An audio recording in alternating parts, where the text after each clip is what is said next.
All right, it is official. After days of speculation, WWE is ending the brand exclusive pay per views. Now, keep in mind, it is not the end of the brand split just yet, but it is the end of brand exclusive pay per views, which means that Raw and SmackDown will be joining together to do pay per views from now on after WrestleMania.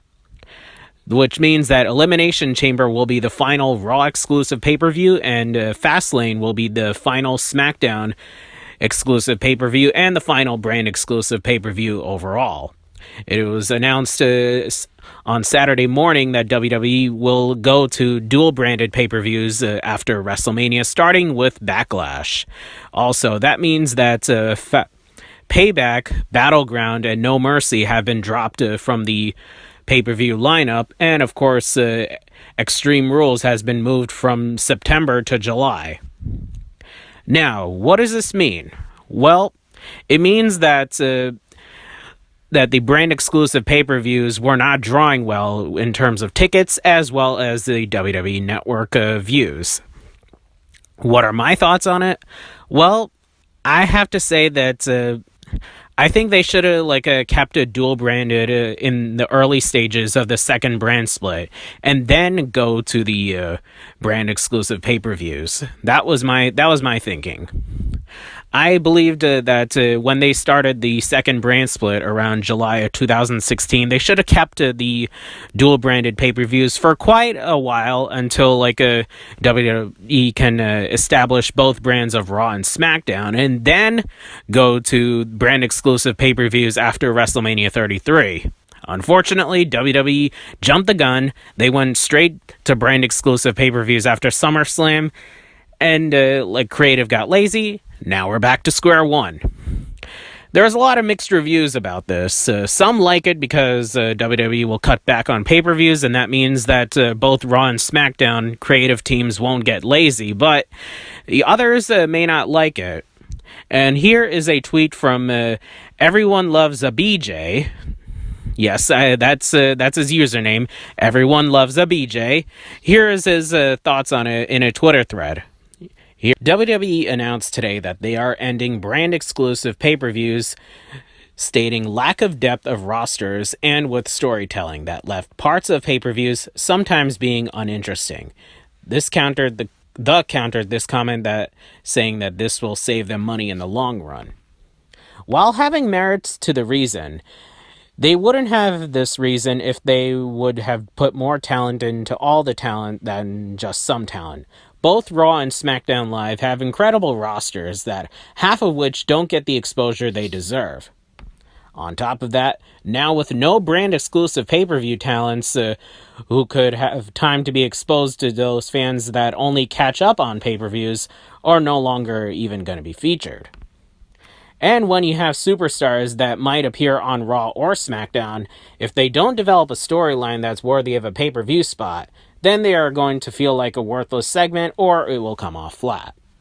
I definitely agree with LBJ right here, because the one disadvantage of WWE going back to dual-branded pay-per-views is that the lower card talent who generally don't have time to be appearing on both Raw or SmackDown, they would definitely get an opportunity to at least wrestle on the pay-per-view, such as Ty Dillinger. He doesn't appear on SmackDown that much, but at least he'll get opportunities to appear on the pay-per-view, most notably at Hell in a Cell when he was last-minute inserted into the triple threat match for the United States Championship.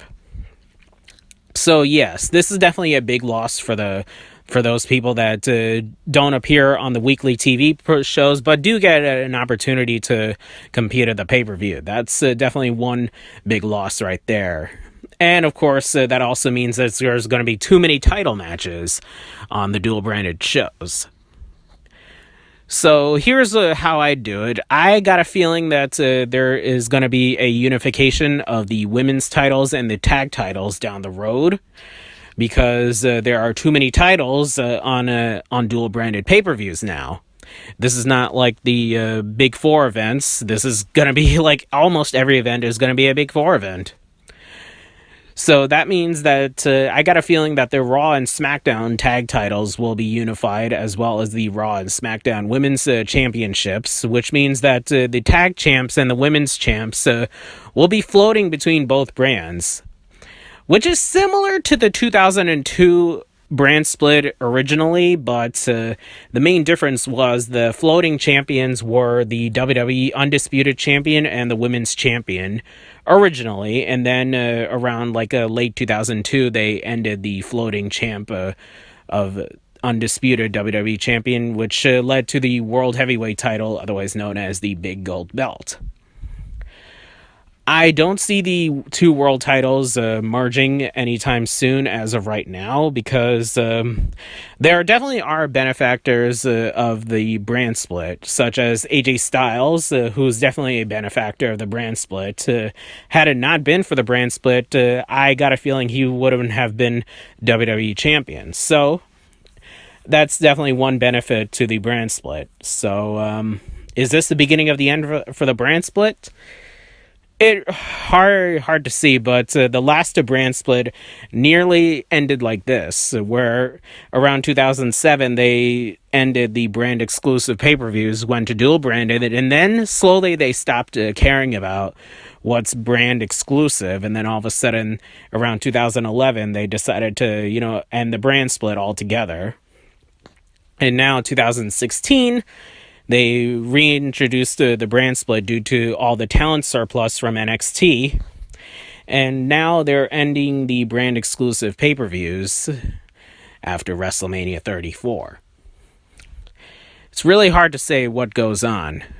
But I'm hoping that when Triple H takes over the WWE soon, hopefully he'll find a way to keep the brand split around. And what I suggest is that they need to do a hard reset of WWE creative team after WrestleMania. There needs to be a hard reset button. Psh! Both brands need to be completely reset, especially SmackDown. Ever since the Superstar shakeup, SmackDown has gone downhill, and yes, I do believe it's Road Dogg's incompetence that's led to it. So I believe that both brands need a fresh new set of writers and also a fresh vibe to it. The Raw brand can be meant for something, and the SmackDown brand could be meant for something else. Like the Raw brand could be meant for entertainment oriented, while SmackDown could be more towards the wrestling oriented. That's what happened in 2009 when Raw was more of featuring the guest stars and the guest host era, while SmackDown focused on wrestling storylines and feuds, especially the Jeff Hardy CM Punk rivalry that took place on SmackDown during the summer of 2009, which was my favorite. So that's the thing I want to see after WrestleMania, that Raw and SmackDown has their each own vibe. And what I do with the Cruiserweight division is I'd make that float between both shows, because having the Cruiserweights on Raw, it's not going to work. It's definitely not going to work. So I mean, you could move them to SmackDown, but they already have their own 205 Live show. But speaking of 205 Live, I'd move the 205 Live show to 7 p.m. because after SmackDown and Mixed Match Challenge, the crowd is exhausted. I mean, the last few episodes have been great, but it's time to completely put it in a earlier time slot at 7 p.m. And of course, 205 Live needs something to do after WrestleMania, because this tournament format is only going to last for a short period, and eventually 205 Live needs its own vibe as well. What are your thoughts on the WWE ending brand exclusive pay-per-views? Leave your thoughts below. Send me a comment, or send me a tweet, and I'll see you next time.